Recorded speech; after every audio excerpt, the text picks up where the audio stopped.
Hey everyone, welcome back to Next Level English.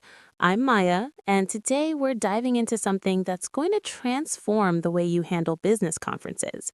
Have you ever walked into an all English business conference and felt your confidence just drain away? Well, not anymore. Today, we're giving you the exact phrases, the strategies, and the mindset you need to not just survive, but actually shine at these events. Stick around because by the end of this episode, you'll be ready to network like a pro. And I'm Tom. Maya, I have to say, business conferences used to terrify me. I remember my first one in London. I spent half the time hiding by the coffee table because I didn't know how to start conversations with native speakers. The coffee table. That's such a safe zone, isn't it? But here's the thing. Our listeners don't need to hide anymore. We're going to break down everything from walking up to strangers to handling those awkward silences. So, Tom, where should we start? Let's start with the moment you arrive. Picture this. You walk into this huge conference hall. There are hundreds of people networking, and everyone seems to already know each other. What's your first move? Great question. So, the first thing you need to do is look approachable. Stand up straight, smile, and avoid crossing your arms. Body language is huge here. But let's talk about the verbal side. When you approach someone, you want to use what I call a soft opener. Don't just say, hi, and stop there. Try something like, hi, I'm Maya. This is my first time at this conference. Have you been before? This does two things. It introduces you and it asks an easy question that gets the conversation flowing. I love that. A soft opener. Let me repeat that for everyone listening. A soft opener is when you introduce yourself and immediately ask an easy question to get the conversation started. Something like, hi, I'm Tom. This is my first time here. Have you attended before? It's simple but so effective. Exactly. And here's another key phrase you need to master. When someone asks you what you do, don't just say your job title. Give them context. Instead of saying, I'm a marketing manager, try, I'm a marketing manager and I specialize in helping small businesses grow their online presence. See the difference? You're giving them something to latch onto, something to ask about. That's brilliant. So you're creating conversation hooks. Now, Maya, what about those moments when you're in a group conversation and you want to join in? That always felt intimidating to me. Ah, yes, group conversations. Okay, so the trick here is to listen first. Don't just barge in. Wait for a natural pause, make eye contact with someone in the group, and then add your thought. You can use phrases like, that's really interesting.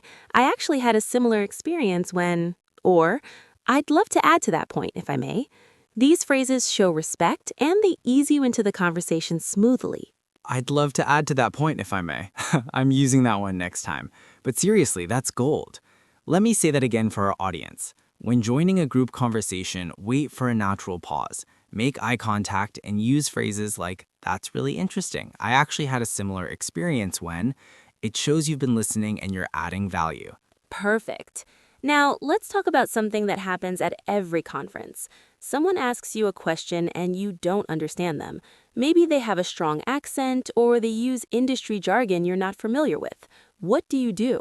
Oh, this used to make me panic. I'd just nod and pretend I understood, which usually made things worse later. Never pretend. Here's what you do instead. Be honest but professional.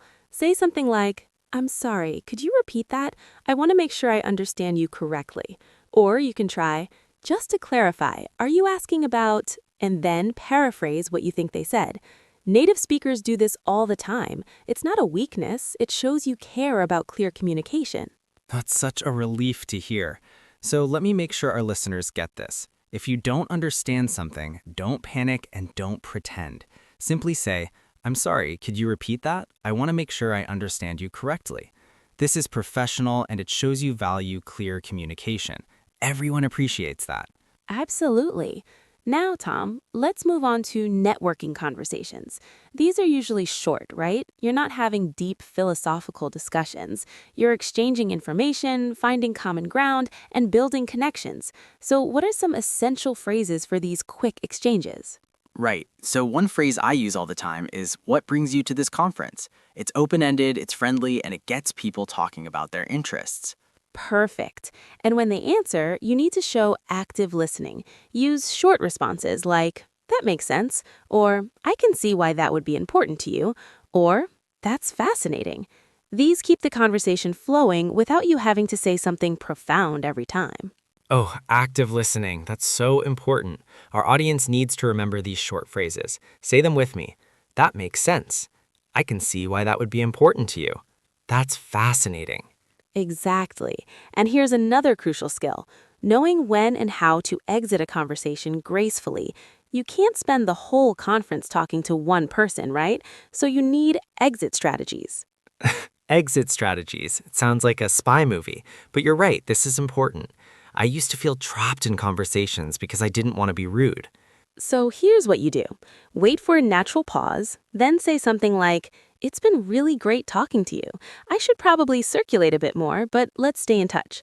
Or you can offer something valuable before you leave, like, "I should let you mingle, but before I go, let me give you my card. I'd love to continue this conversation." This way, you're ending politely and you're leaving the door open for future contact. That's smooth.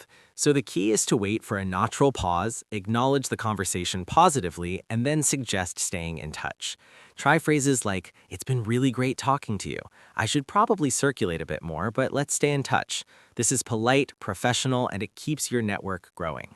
Now, let's talk about presentations and panel discussions. At most conferences, you'll attend sessions where speakers present. This is actually a great networking opportunity that people often miss. How so? I usually just sit and listen during presentations. Right, but after a presentation, approach the speaker.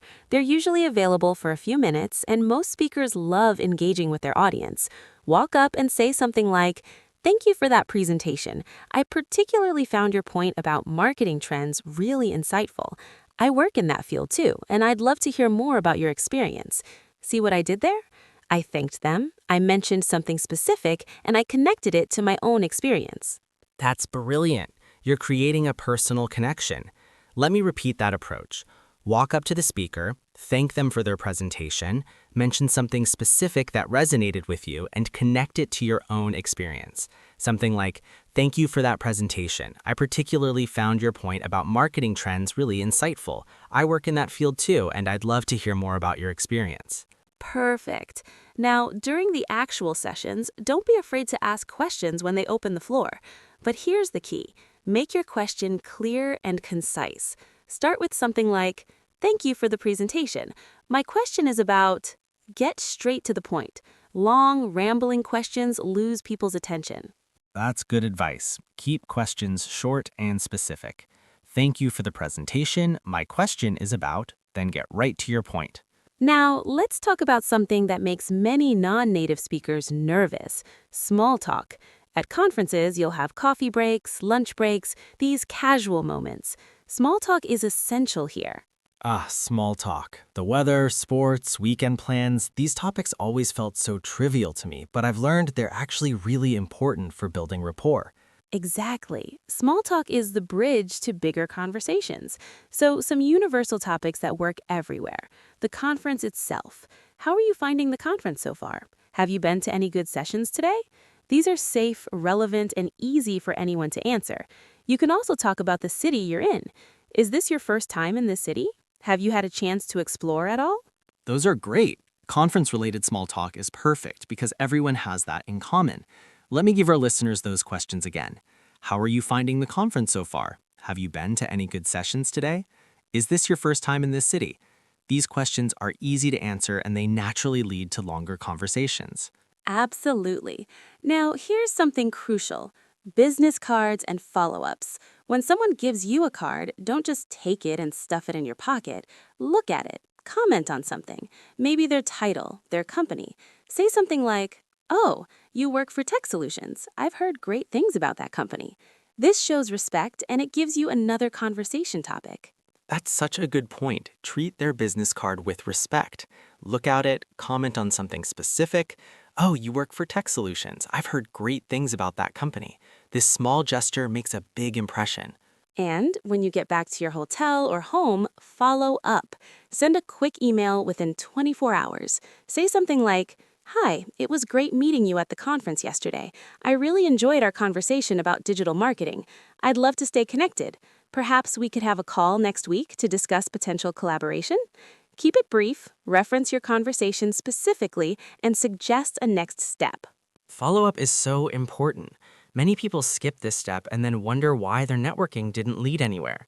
So remember, within 24 hours, send a brief email, reference your specific conversation, and suggest a next step. Hi, it was great meeting you at the conference yesterday. I really enjoyed our conversation about digital marketing. I'd love to stay connected. Now, Tom, let's talk about confidence. Because here's the truth, your English doesn't have to be perfect. What matters more is your attitude and your willingness to communicate. This is so important. I spent years thinking I needed perfect grammar before I could network effectively, but that's not true at all. Not at all. Native speakers make mistakes too. What people remember is whether you were genuine, interested, and professional. If you make a grammar mistake, so what? Don't apologize excessively. Just correct yourself quickly and move on. Say something like, "Sorry, I mean to say," and then continue. Don't make it a big deal. Right. Confidence matters more than perfection. If you make a mistake, quickly correct yourself with, "Sorry, I mean to..." Now, Tom, let's talk about confidence.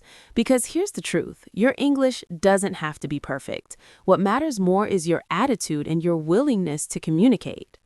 This is so important.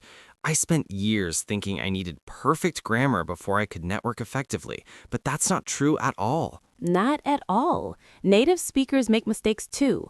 What people remember is whether you were genuine, interested, and professional. If you make a grammar mistake, so what? Don't apologize excessively. Just correct yourself quickly and move on. Say something like, "Sorry, I mean to say," and then continue. Don't make it a big deal. Right. Confidence matters more than perfection. If you make a mistake, quickly correct yourself with, "Sorry, I mean to say," and keep going. Don't apologize excessively or draw attention to it. People care about your ideas and your professionalism, not whether you used the past perfect tense correctly. Exactly. And here's another confidence builder. Prepare some go-to phrases before the conference. Have your self-introduction polished. Know how you'll answer, "What do you do?" Have a couple of questions ready in your back pocket. This preparation makes you feel more secure when you're actually there. Preparation is key. Before any conference, I now prepare my introduction, my answer to "What do you do?" and I prepare 3 to 5 questions I can ask others. This preparation makes me feel so much more confident when I'm actually at the event. Perfect.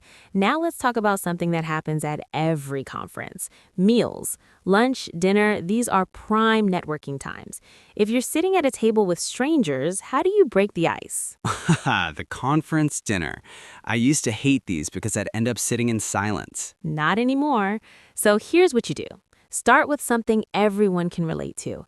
How was everyone's day? Or did anyone attend the morning keynote? These questions get the whole table talking. And once conversation starts, build on what others say. If someone mentions they're from Germany, ask about their industry there. Show genuine curiosity. That's great advice. Start with questions that everyone at the table can answer. How was everyone's day? Did anyone attend the morning keynote? These get conversation flowing for the whole group, not just one-on-one. And here's a bonus tip. If English isn't your first language, use that as a conversation starter. Say something like, "I'm working on improving my business English. Do you have any tips?" People love giving advice, and it makes you relatable. That's such a clever approach. Turn it into a positive. I'm working on improving my business English. Do you have any tips? This shows you're proactive about learning, and people will respect that. All right, we're coming to the end here, but let's recap the key takeaways. First, use soft openers when approaching people. Introduce yourself and ask an easy question. Second, don't just state your job title. Give context and create conversation hooks. Third, when you don't understand something, ask for clarification professionally. Fourth, use active listening phrases to keep conversations flowing. Fifth, know how to exit conversations gracefully. And finally, always follow up within 24 hours. Those are the essentials. Let me say them one more time. Soft openers. Give context when describing what you do. Ask for clarification when needed. Use active listening phrases. Exit conversations gracefully and always follow up within 24 hours. Master these 6 things and you'll thrive at any business conference. Exactly. Tom, any final thoughts for our listeners? Just this. Every conversation is practice. Even if you make mistakes, even if you feel awkward sometimes, you're building skills that will serve you for your entire career. So go to that conference, introduce yourself, and remember that everyone there was once in your shoes. Beautiful. And remember, everyone, confidence comes from preparation and practice. You've got this. If you enjoyed this episode, subscribe to Next Level English. We release new episodes every week to help you master business English in real-world situations.